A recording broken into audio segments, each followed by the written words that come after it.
January is Human Trafficking Awareness Month, and although the thought is scary and something you might not even consider could happen to a member of your family, officials here in Indiana say that this is happening in every county across our state. Our Kelsey Anderson sat down with a survivor who says she was trafficked at just 11 years old by her own mom.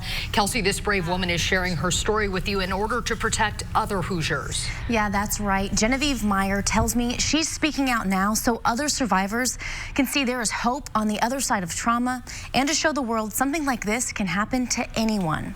Her story starts in Southern California. The first time I was trafficked was 11. I was trafficked by family members. I had a 37-year-old boyfriend. Genevieve Meyer says although she was just 11 years old, she believes she was the one putting a roof over her family's head. I suspect that maybe I might have paid the rent because the boyfriend that I had was the person who owned the house that we lived in. She says eventually someone outside her family called police. Investigation was done and he was tried and convicted. He got a whole 4 months in jail. When Genevieve tried to get away from her environment, she was labeled as a runaway and as a bad kid, and a case manager was assigned to check in on her. That didn't happen. And what happened instead is a 42-year-old man in the neighborhood found me attractive and began preying on me. And instead of helping her, her mom signed a so-called permission slip that made it legal for the adult man to marry a 15-year-old. So she signed over some kind of guardianship to this man and gave him me and this guardianship paperwork, and he took me from Southern California in a recreational vehicle, so like an RV, all the way to Mississippi. So it was just the two of us. I was alone with him. He had complete access to do whatever he liked. Genevieve was able to get away from her husband and fled to the other side of the country.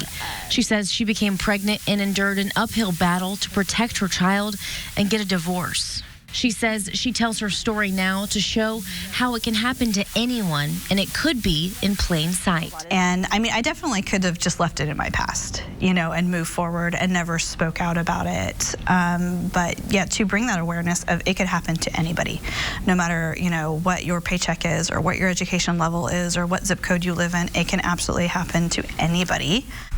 Wow, Kelsey, what an incredible story. And you were just telling us that Genevieve is doing more than just sharing her story with you. Yeah, so it started with her sharing her story just to talk to survivors, but now she's talking to lawmakers and advocating for new laws to make it harder for predators to prey on children. And you said that this can happen to anyone. We don't often think that, and it doesn't necessarily have to be a woman. It can be a man as well. And you met another survivor, is that correct? Yeah, so in the next half hour, you're going to hear from a man who is a survivor of human trafficking, and his story actually also started in Southern California. Wow, incredible. Yeah. Kelsey, thank you so much. A very powerful story this morning. Thank you.